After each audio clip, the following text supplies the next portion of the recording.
Assalamualaikum bosku, welcome to my channel. Sebelum menonton jangan lupa subscribe, nyalakan dulu loncengnya, dan jangan lupa like dan komen. Dan jangan lupa ambil posisi rebahan kalian. Untuk kalian selamat menyaksikan. Dunia bawah sekte Zhengyang. Ye Chen duduk, dan Ye Chen tidak bisa berbuat apa-apa selain menunggu. Ye Chen telah memikirkan ratusan cara untuk melarikan diri, tetapi hasilnya hanya kematian. Aku benar-benar akan mati kali ini. Ye Chen menggosok alisnya dengan keras, menyesali bahwa dia seharusnya tidak mencuri dengan Zuge, hasil yang tidak sesuai, sehingga sekarang terjebak di dunia bawah tanah ini.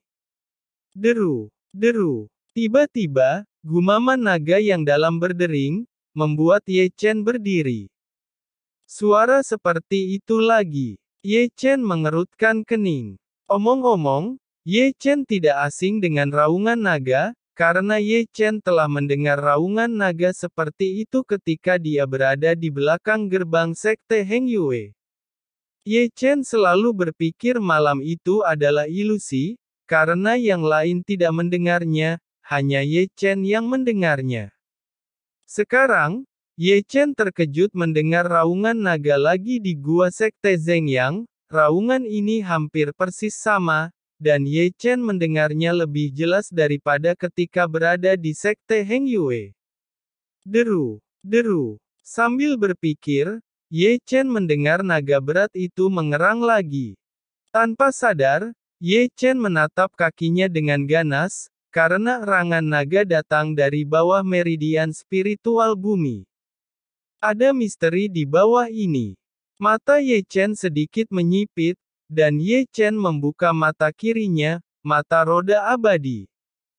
Pupil mata roda abadi berubah sedikit, memungkinkannya untuk melihat misteri di bawah dengan jelas. Penampilan ini tidak masalah, wajah Ye Chen tiba-tiba berubah, membuatnya mundur selangkah tanpa sadar, karena Ye Chen melihat sepasang mata besar berdarah. Dalam keterkejutan, Ye Chen bisa melihat dengan jelas apa itu, seekor naga, dan lebih tepatnya jiwa naga, seperti tubuh jiwa, dirantai oleh rune yang tak terhitung jumlahnya ke altar besar. Jadi, apa itu? Wajah Ye Chen memucat, dan melihat mata raksasa, ada perasaan bahwa pikirannya akan ditelan. Hal utama adalah jiwa naga itu sangat besar sehingga lebih besar dari monster apapun yang pernah dilihatnya. Itu melayang di sana seperti gunung. Meski berdiri di atasnya, Ye Chen merasa Ye Chen adalah jangkrik. Kenapa makhluk sebesar dirinya bisa terkurung di dalam meridian spiritual bumi? Ye Chen kaget. Kau memiliki mata roda abadi. Sementara Ye Chen melihat naga, naga itu bahkan berbicara, dengan suara gemuruh, yang membuat hati Ye Chen hampir jatuh. Mengapa kamu memiliki mata roda abadi? Di mata naga besar, ada kilatan cahaya, sepasang pupil besar, menatap mata kiri Ye Chen, seolah-olah dia bisa melihat semuanya. Hati Ye Chen tertegun, dan Ye Chen tidak bisa membantu tetapi waspada. Rahasia 6 mata abadi tidak diketahui, tetapi dilihat oleh jiwa naga pada pandangan pertama, bagaimana Ye Chen tidak terkejut.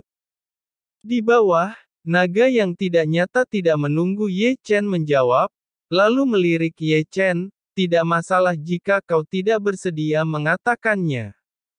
Saya tidak tertarik pada bagaimana kau mendapatkan 6 mata abadi. Bagaimana kalau kita membuat kesepakatan? Kesepakatan apa? Ye Chen masih berbicara, menatap naga di bawah. Aku bisa mengirimmu keluar dari dunia bawah dengan aman, naga berkata pelan, sebagai imbalannya, kamu akan membantuku melepaskan segel. Mendengar itu, mata Ye Chen berkedip dengan cahaya yang tajam. Saya harus mengatakan bahwa kata-kata naga benar-benar menggerakkannya, membuatnya tampak ada secercah cahaya harapan untuk keluar. Namun, memikirkan identitas naga, Ye Chen untuk sementara menekan suasana hati yang bersemangat. Jiwa naga ini disegel di bawah meridian bumi, dan ukurannya sangat besar sehingga meskipun itu adalah jiwa, itu pasti menakutkan dan menakutkan. Jika ingin diselamatkan, dewa akan tahu apakah itu berkat atau bencana.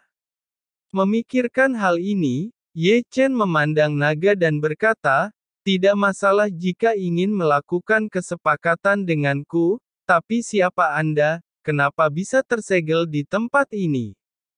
Sang naga menjawab, "Aku adalah sang naga kuno."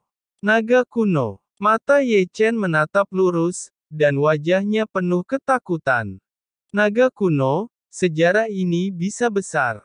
Menurut legenda, di era yang jauh, ada ras yang mengerikan, yang bisa dikatakan sebagai nenek moyang suku naga.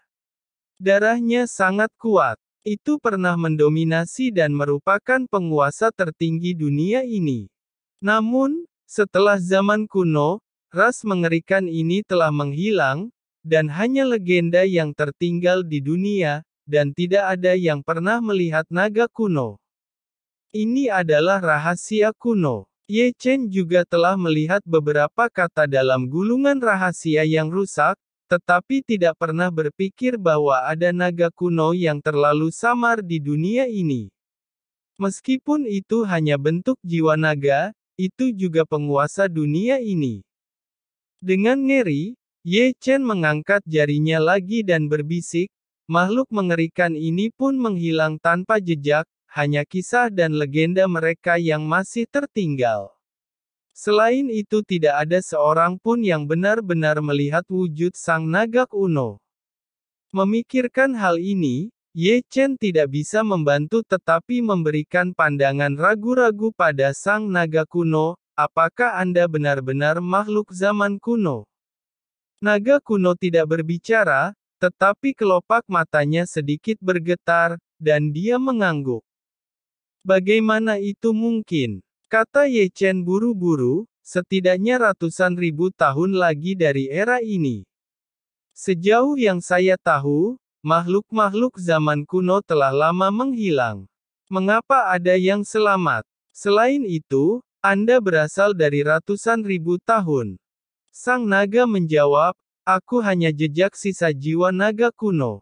Naga kuno tahu Ye Chen tidak bodoh, dan setelah semua mengatakan yang sebenarnya, "Seperti yang Anda katakan, tubuh asli saya telah lama mati, selama bertahun-tahun yang tak terhitung jumlahnya hanya dengan begitu jiwa sisa secara bertahap dilengkapi dengan kecerdasan spiritual, yang merupakan bentuk saat ini yang kau lihat."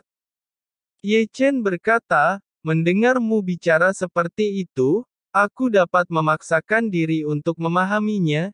Ye Chen merasa lega, kalau tidak, jika ada makhluk yang telah hidup selama ratusan ribu tahun, hal ini tentu telah menumbangkan setiap pemahaman dunia. Apakah kita sudah bisa melakukan kesepakatan? Naga kuno melirik Ye Chen.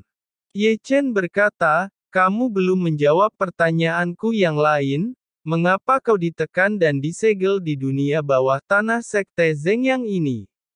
Ye Chen bertanya pada naga kuno sambil menonton.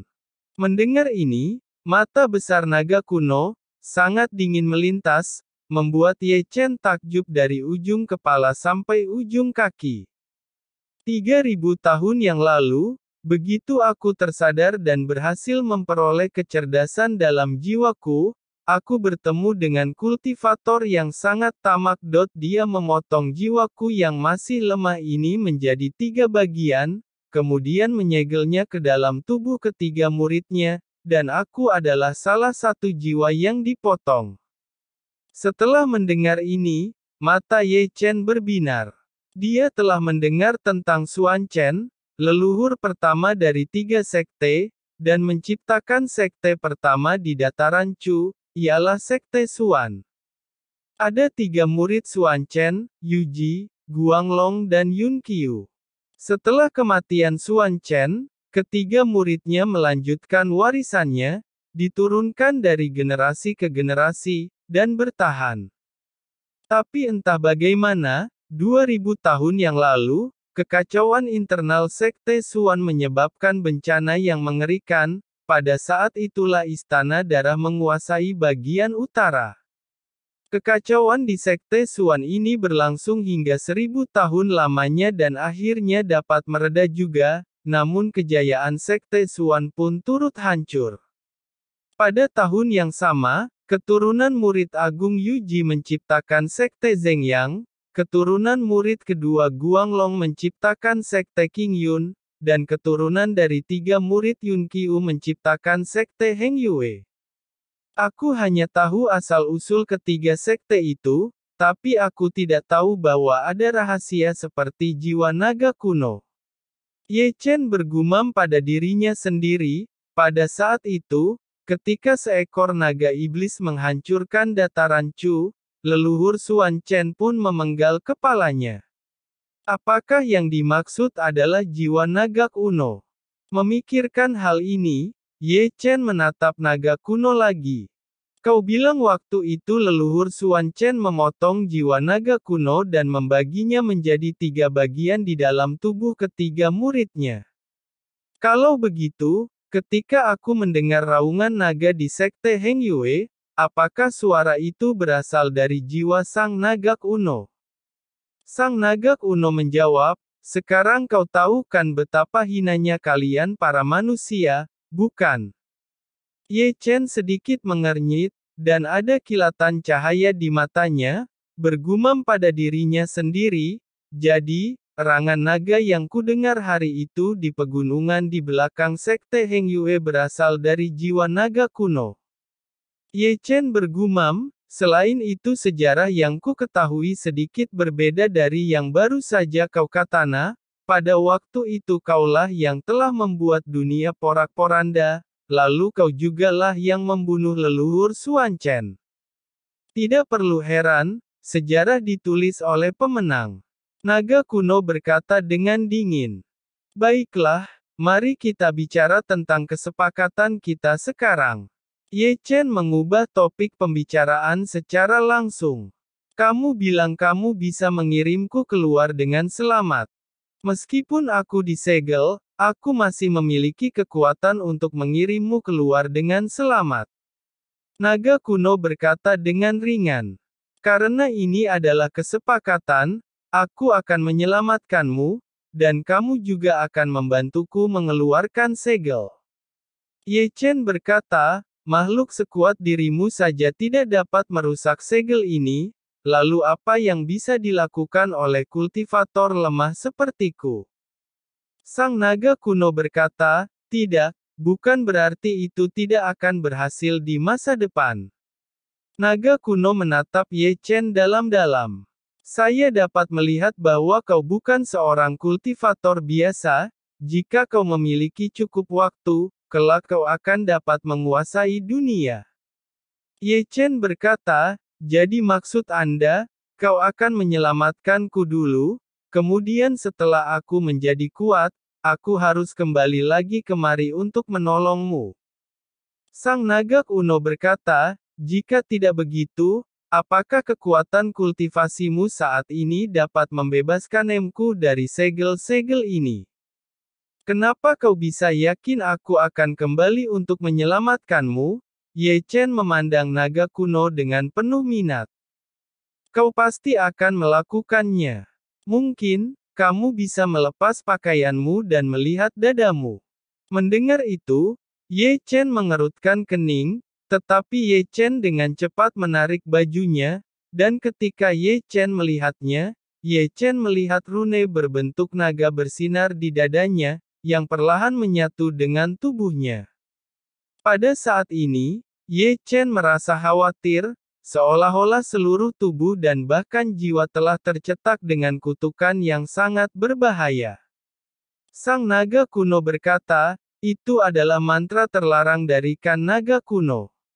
Ketika Ye Chen mengerutkan kening, naga kuno mencibir, jika kau melanggar janji di antara kita, kau akan hancur. Kamu cukup kejam. Mata Ye Chen berkedip dingin. Tidak ada cara untuk berhati-hati dengan kalian para manusia. Naga kuno tersenyum dingin. Kamu hanya punya 10 tahun.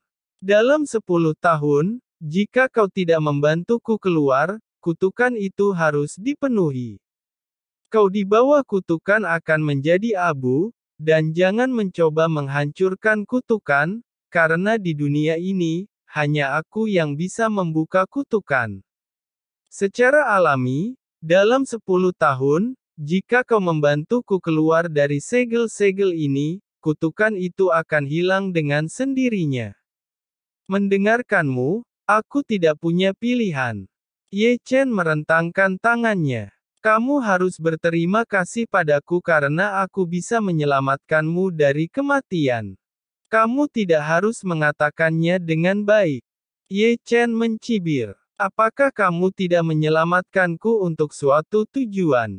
Sejujurnya, aku benci perasaan diancam, dan benar-benar ingin menipumu sekarang. Ye Chen mengeluarkan mata roda abadi. Ye Chen tidak akan mempertanyakan ini. Namun seketika naga kuno berkata, "Bocah, jurus terlarang mata roda abadi tidak dapat digunakan pada setiap orang." Ye Chen bergumam, "Bagaimana kau tahu apa yang sedang aku pikirkan?" Sang naga kuno berkata, "Meskipun saat ini aku hanyalah sepotong jiwa saja, namun aku adalah sang naga kuno, klan yang paling dihormati. Aku tidak akan membuat perhitungan mengenai niat burukmu itu, tapi jika kau masih tidak tahu caranya berterima kasih padaku, jangan salahkan aku jika aku tidak akan sungkan lagi padamu." Memikirkan hal ini, Ye Chen membujuk, dan terbatuk, "Baiklah, kamu bisa membawaku pergi. Aku tidak ingin tinggal di sini sebentar, dan kamu sangat besar, aku tidak bisa bernapas. Apakah kamu yakin ingin pergi sekarang?" Naga kuno bertanya dengan penuh minat. "Ada meridian bumi di sini." Naga kuno tersenyum, "Bagi para kultivator, ini adalah tanah suci untuk kultivasi. 1 hari kultivasi di sini cukup bernilai 1 bulan di luar. Selain itu, misteri meridian bumi jauh dari sesederhana yang kau pikirkan, ada baiknya memahami kekuatan dunia. Saya secara alami memahami kebenaran."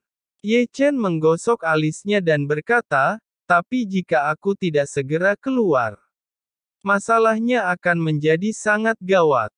"Itu saja masalahnya. Kalau begitu tinggalkan klonmu di sini untuk menyerap meridian bumi, lalu kemudian meridian itu akan dikirim ke dunia luar di mana kau berada melalui klon tersebut, bukankah itu dapat meringankan pekerjaanmu?" Metode ini sangat bagus. Mata Ye Chen tiba-tiba menjadi jelas. "Ayo, cepat ajari aku teknik rahasia membuat klon." Sang naga berkata, "Kau begitu yakin aku tahu jurus rahasia mengeluarkan klon?" Melihat Ye Chen yang ceria, naga kuno tersenyum. Ye Chen berkata, "Kau adalah sang naga kuno, aku yakin tidak ada hal di dunia ini yang tidak kau ketahui." Ye Chen tersenyum, matanya menatap tajam ke arah naga kuno, menggosok tangannya dan tersenyum, "Sekarang, jika aku semakin kuat, dan aku bisa menyelamatkanmu lebih cepat bukan? Sepertinya kamu tidak bodoh." Naga kuno melirik Ye Chen dengan malas, dan kemudian seberkas cahaya terbang keluar dari tengah alisnya, dan jatuh ke dalam pikiran Ye Chen.